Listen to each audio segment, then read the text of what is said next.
know me, I'm not a bit comfortable being up here in front of everybody. I was always happy in my schoolroom with the door shut, but not drawing attention to myself. But I was thrilled to get the chance to do this because Rhonda is not a nurse to me. Rhonda's my friend and one of my room mothers that I've loved for many a year.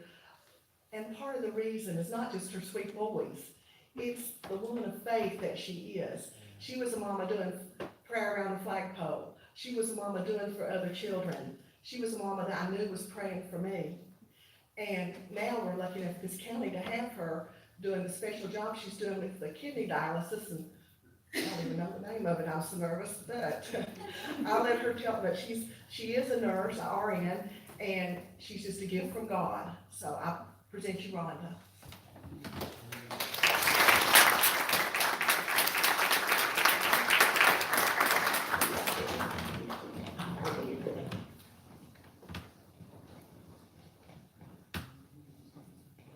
Well, I'm very thankful to be here today.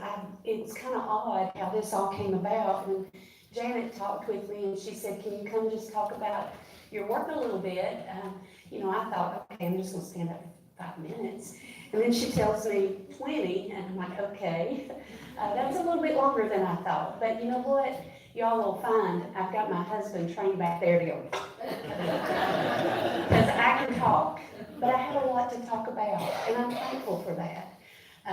So I want to start out to tell you a little bit, I don't know, you can put the first picture up there, about myself, because, and I shouldn't say myself, my story. We all have a story, and it's our history, but it's his story. And he uses each one of us. He builds that story if we allow him to, so that we're used in his story. And that's the exciting thing about life. There's a song out, I don't know if y'all know Thomas Rhett, but he's one of my favorite country singers. And his song is Life Changes. And one of the lines in there says, we make our plans and God just laughs. Sometimes I feel like that's how my life has been. But it's an adventure, and it's not always good. It's not always what we would choose, but he uses those stories. So that's what I hope you see today, and to bring in what he's got me doing now, and how you all have become involved in that, because it's his story, it's not mine. So you have a picture up here of my family. This was my first story. Andy and I got married, and you have your plans. You're going to have these kids in a couple of years, and all this is going to just work out. Well, we were 8 years before we had our first child. We were ready to adopt, and in fact, that was the path that we were going to take, and then God decided to send us Jake. Many of you may know Jake Wallace. That was a name that was pretty popular about 15 years ago this time. He was diagnosed with cancer at 5. That was not what we planned, obviously, but it was in God's plan. And he is such a blessing to us now. And he's in nursing school at LMU, so he's not here. Robin was 2 at the time, and we were with Miss Heath around that time. And that was a blessing as well, because I was kind of at the point where I didn't know if I was ready to have another one or whatever, and God blessed us with Riley. He's got the sweetest personality back there on the back row. He's the biggest one of us now. And but those boys are very different. This Heath will tell you, they're very different. And God gifts us all differently. I think if there's a message in my heart, it would be that, just as they said here, the church is a building, but we are each people that he uses. And he needs us in every walk of life. It doesn't matter if you're a welder, which is what Riley enjoys doing, or a nurse, or a preacher, or he calls you to be a missionary. You don't have to have that huge calling on your life. It's a calling for each of us to be used in his story each and every day. So when I was younger, I grew up at Fincastle Methodist Church. That was the church I grew up in, and I loved it there. Darrell Ross was the pastor of the church then when I was saved and baptized, and I thought everything was good. I had a wonderful childhood. I guess I was oblivious that anything was wrong. I thought it was perfect. Now you look back and you see things and like, golly, I just didn't even see that. But that was God's blessing to me. I always felt his presence. I always felt like he was guiding me. And I grew up with this mentality that as long as I was good, everything was going to be good. And that was pretty much true for a long time. When Jake got sick, my world crashed in a lot of ways. Andy was my comic relief during that because I'm the nurse and I was serious and I was worried and I was scared. And he would always make things fun. So God put us together for that reason. He was my rock during that time. So many things. I could do a whole session on the lessons that God taught me during that time. But let me just say to you that it's sometimes in the worst parts of your life that God is closest, even when you don't feel Him. And the one main thing, and God never really just spoke a voice to me, but He does impress upon my spirit. A night in January of it would be 2004. There were 4 little kids that were diagnosed with cancer the same week. And we had been there for 2 weeks, and I could hear these children, I could see these families, and you just knew what it felt like. And I was sitting there saying, Lord, I don't understand this. I don't understand. I know that all you can do is speak a word, and these kids would not be like this. And I know, people would say to me, if you have enough faith, Jake will be fine. Well, that just crushed me. And I know it was with good intention. I do know it was with good intention, but I felt like I had all the faith in the world that God could heal him. But it wasn't happening. We were still doing 2 years of chemo. We were still in there with needles and all that, stuff. And I remember on my knees in my room, and God impressed upon my spirit, it's not about what happens, it's how you respond. I can't heal him. I knew he could, but it's how we respond to those things that matter. It's how we respond as Christians that the world sees what he does, good or bad. So I say that because as a mom and as a nurse, I was like, okay, we've got 2 years of chemo, and then this is history. We're not going to deal with this anymore. That was my mindset. But as you'll find out, there's other folks, and there may be folks in this room that don't have that privilege of just having 2 years. It's a chronic condition that you deal with every day, and it's the same for them. It is how they respond. But during that time of Jake's illness, the thing that God did was brought a community of people around us, just like Connor Lane. The way this community comes, you become stretcher bearers. In the Bible, there was that story of that man that was too ill to actually take himself to Jesus, and there was a group of men that loved him, that climbed on that roof and put him down right at the feet of Jesus. We need those stretcher bearers. I needed those stretcher bearers, and people became those stretcher bearers for us, for our family. And so I encourage each of you to look for those opportunities that you can be stretcher bearers, because God gets glory when you do. So we'll go on now to kind of, one of the reasons that we had our connection here was I started working before I got married for a company called Dialysis Clinics Incorporated. Didn't have a clue what I was doing, to be honest.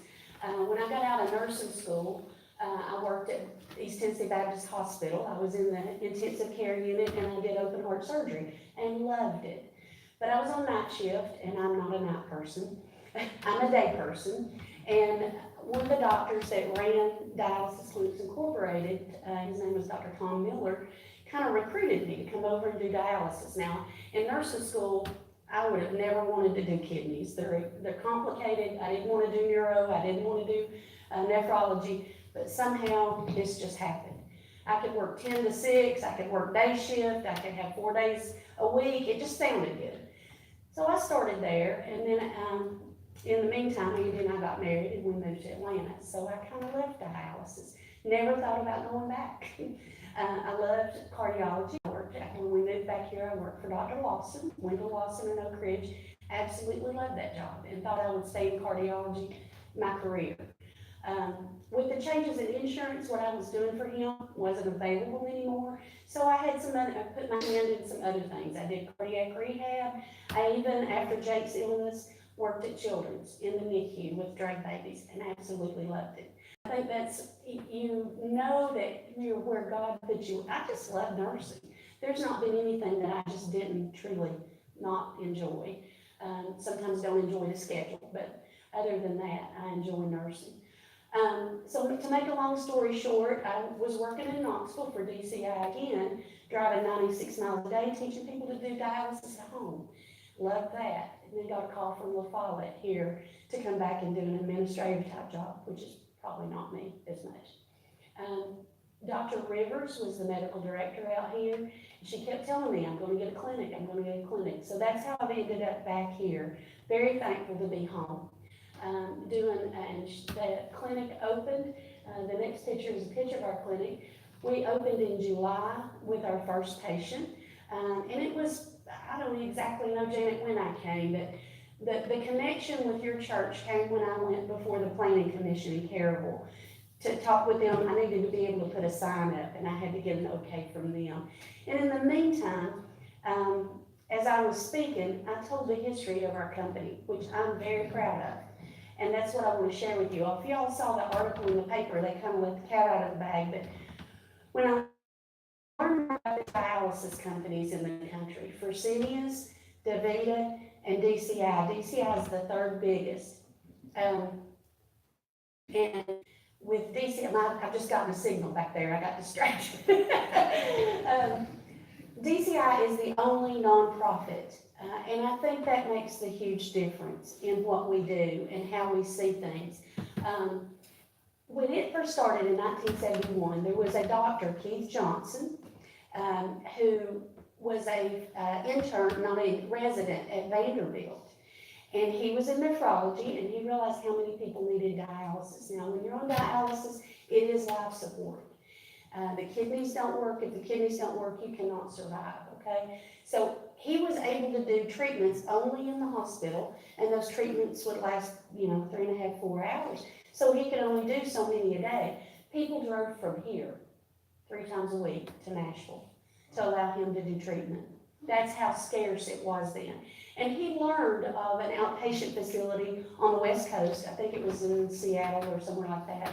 And he and a couple other people went out there and came back here and started the first outpatient dialysis clinic.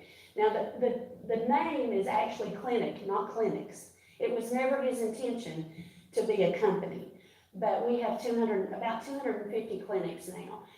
Compared to the other companies, they have thousands, but we're much, much smaller, on a much, much smaller scale. But anyway, his intent was to help those people and get dialysis to as many people as he could.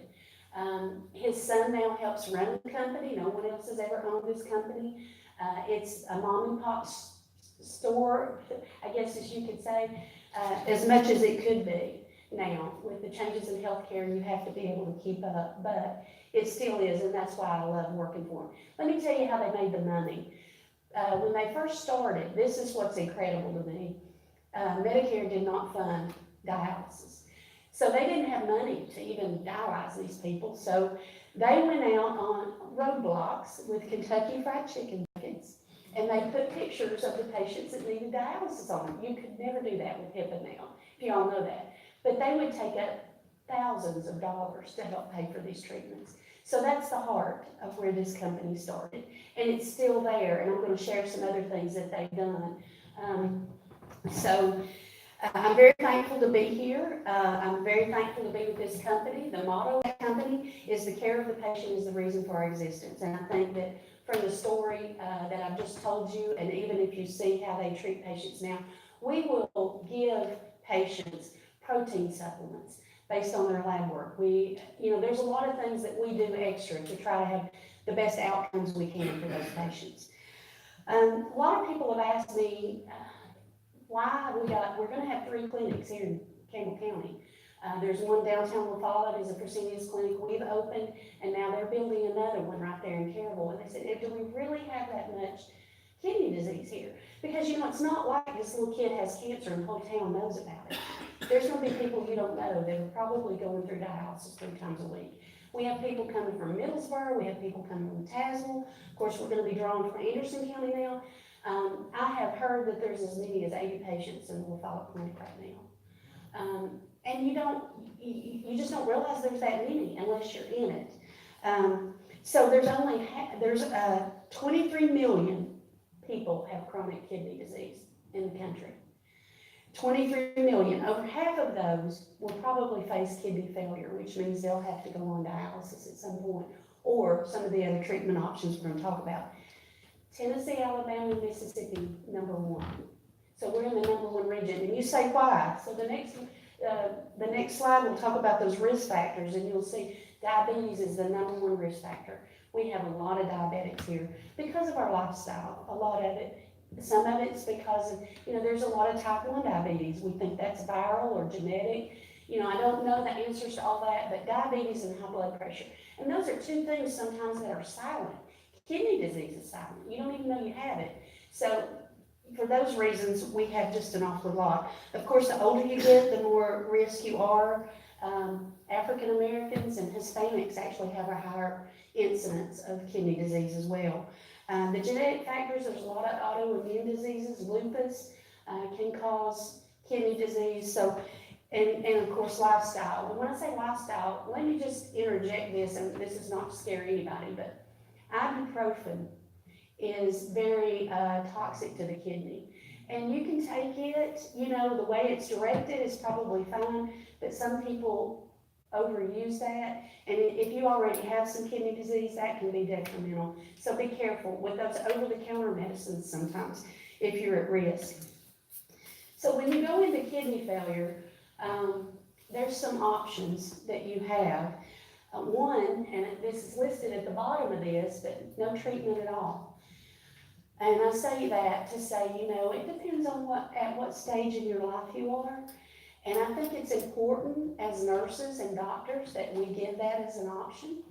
I've had people that are, in a nursing home at 95 and their family puts them on dialysis, and that can be an option, but it's also an option not to start.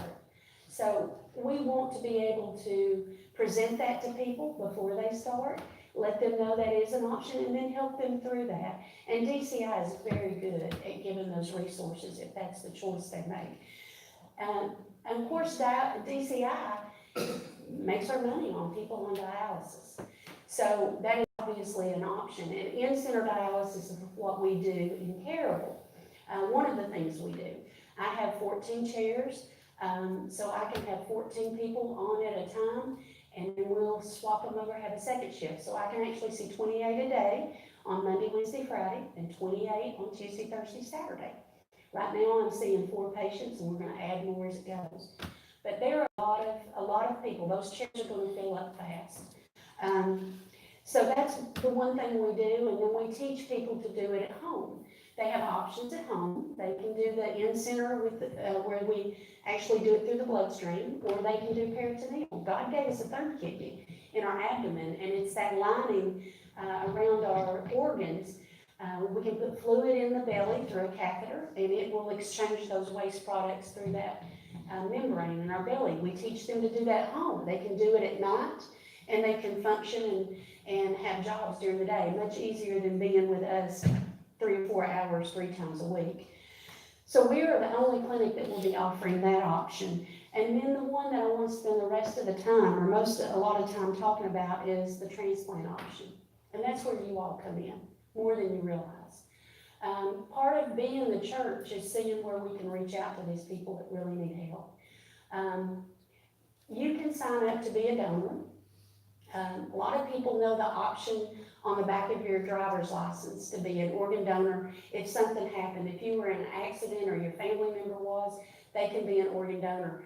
And I may get out of line, but that one donor can provide up to 8 organs for somebody else. So 8 people can actually benefit from that.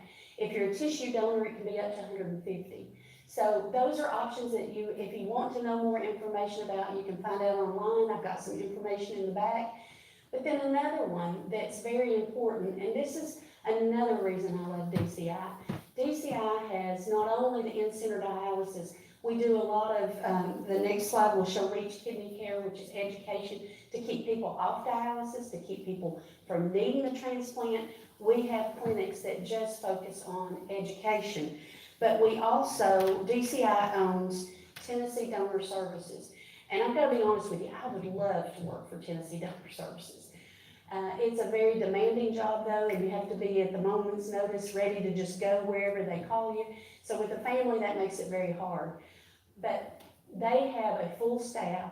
If someone, let's say you signed your donor card and something happened, so that those organs could be available, we call it procurement, to be taken and given to somebody else. We have a full staff that goes there. We have people that talk to the family, that help that family that's lost that loved one. We have a team that will be with the recipient, that's gonna get that organ and help make that connection. There's actually a nurse at the bedside, and this is where I first, I had a patient that was being an organ donor, and that Tennessee Donor Service nurse came in and kept those organs alive so that they could be used. DCI saw that need, and they formed a company to be able to do that. And they are, even though dialysis is their bread and butter, transplant's their most important thing. Because transplant's not a cure. It's not a cure in any way. They still have all their medicines they have to take. They still have all their health issues they have to deal with. But it does give them freedom of no life support on this machine. And it's very important to DCI. Those patients that are on transplant lists, they have to pass special criteria, psychological evaluations. I mean, it's a process. But we draw their labs every month and send it to whatever transplant center they're in, so that they're ready if a kidney comes, that they're gonna be ready to go get those. The other thing is, and the thing that DCI is really, really putting to the forefront, is what we call preemptive transplants. And that is, we have 2 kidneys, we only need 1. So I know that you've heard of people, if anybody knows Shirley Spangler, she gave a kidney to her husband. Only 13%, I think, is a third of all the transplants that were done were from living donors. And you can sign up on a registry that you just be willing to give a kidney to anybody that matched you. Let me tell you, that would be a sacrifice, and I realize that. DCI, we just got back from annual conference, and Dr. Johnson is still alive. He's 81. His son was a lawyer. He went back to become a medical doctor. They are providing free medical care to donors. So if you've given a donor, if you've given a kidney to somebody you didn't even know, they offer free medical care to that person for the rest of their life if they don't have insurance. And they think that that's what should be through Congress. They're pushing to do that, like treat them like a veteran, because that's a huge sacrifice that you make for someone else, but what a life-changing thing you can do for someone. I started out my story about being a stretcher bearer. There are so many ways. There are so many ways that we can help other people. There are so many people out there that are dealing with things we don't even know. And God puts each one of us in those lives for a reason. A lot of times we don't even know. Maybe it's just something that we come across during the day, and we may do something that lightens their load a little bit and not even know it. What I love the most is when God brings to my attention something that happened years ago. Maybe I just said and didn't even know that it affected somebody. So be aware of those things and be aware that God is in your life. God brought us together with Janet at the Planning Commission, and now, and this is what I wanted to focus on a little bit, in doing that, they were so willing to help my patients through money or funds or blankets or pillows, which we all need. But as a nonprofit, I can't funnel that money. I can't do that. So the neat thing about that is, and this is a God thing. This is a God thing. I found some bylaws that we could come up to form a committee. We've got an application. And so there's 5 folks from this church that are going to serve on a committee. As I see needs, these people have, think about it. They can't really work. A lot of them cannot work. A lot of them are older to begin with, and then they're with me 4 hours a day, 3 days a week, and not always feeling good when they're done. So they have trouble paying bills. They have a limited income. I have a patient that's been on dialysis since he was 16. 16. He's had 2 transplants. They both failed. One that he had for many, many years. He was a fireman. He was a painter. He has the best attitude. I don't know if I could do that for that long. He has the best attitude. He gets $10 a month in food stamps, folks. blows my mind. Absolutely blows my mind. And he would never complain. He never complains. But those folks are the ones that I want to help. You know, if they have trouble with their electric bill, if they have trouble getting co-pays for medicine, but I can't do that. I can't just funnel money to him. Through this patient service committee, we can. DCI is not attached to it. They'll fill out an application. We will certainly, as a social worker, and I can identify if it's a true legitimate need or not, and those people can be helped. And you may not know their faces, but let me tell you, they're gonna know that somebody cares. And so, you know, the Bible says that when you've done this to the least of these, I don't know if I'm there yet or not, but the last slide is Matthew 25:41, I think it is, that when you've done it to the least of these, you've done it to me. And sometimes we don't even know who the least of these are, because they don't always say what they need. You know, some people we know, you know, those children with cancer, I use that because everybody knew, everybody came to help us, everybody supported us, everybody prayed for us, but there's gonna be people in those chairs that you don't even know, and they deal with it day in and day out. And many of them do get bitter, many of them are not, and I don't know if I could do that, I don't know. You know, I'm not in their shoes, but we can help those people. And I encourage you, not just my patients, but just be aware that there's people out there that will never say a word to you, that need you just to be you, what God's called you to be that day. And I'm thankful He's called me to be the mother and wife of my family, and that's my first calling. But I'm thankful He's called me back here to be at DCI, to give me this opportunity to meet other people and to get out a message for Him, because I never intended to be standing here talking about it. Those are God things. I look at it that way. And I'm not perfect. My family knows I'm not perfect. My patients know I'm not perfect. We all make mistakes. But I pray every day with my staff that we can be the hands and feet of Jesus. And I thank you all for giving me the opportunity to speak today. Okay?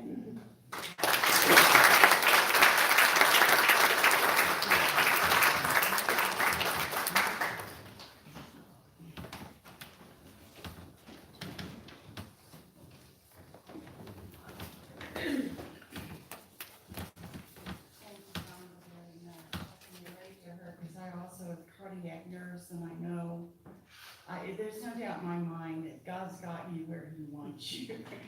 And I really appreciate you coming and talking to us. That was very good. Now, if you all will stand, we will sing our last hymn, Really, Really. And then Carrie will come up and do our benediction.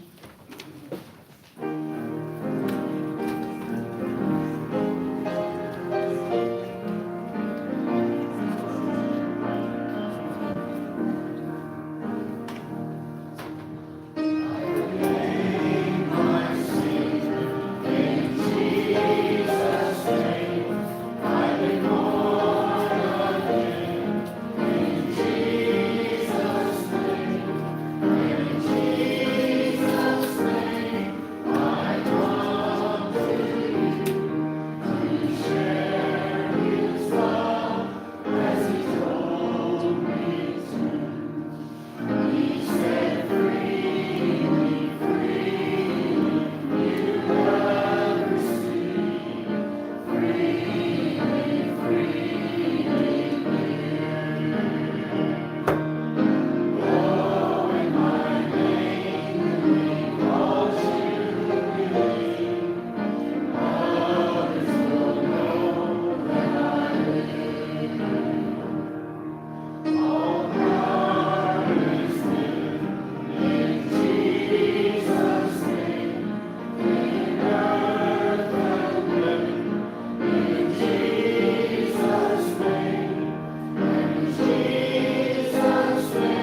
Gracious and loving God, we give you thanks for this day being in your house. We thank you for sending Rhonda to us, to this community, to meet a great need, to educate us. Help us to be a blessing. Help us to be mindful of the needs of those around us. We ask for your blessings upon Rhonda, upon Andy, upon Riley, upon Jake, upon their family, for their family at DCI, for all the DCIs and the other services that are provided that we will become greater aware of. We just ask that you will bless through our committee those lives that need to be touched and helped. Help us to know that you have blessed us this day. We thank you for Rhonda. We thank you for each one who is here. Help us to share the story of a good thing, a God thing that you were doing. Go with us from this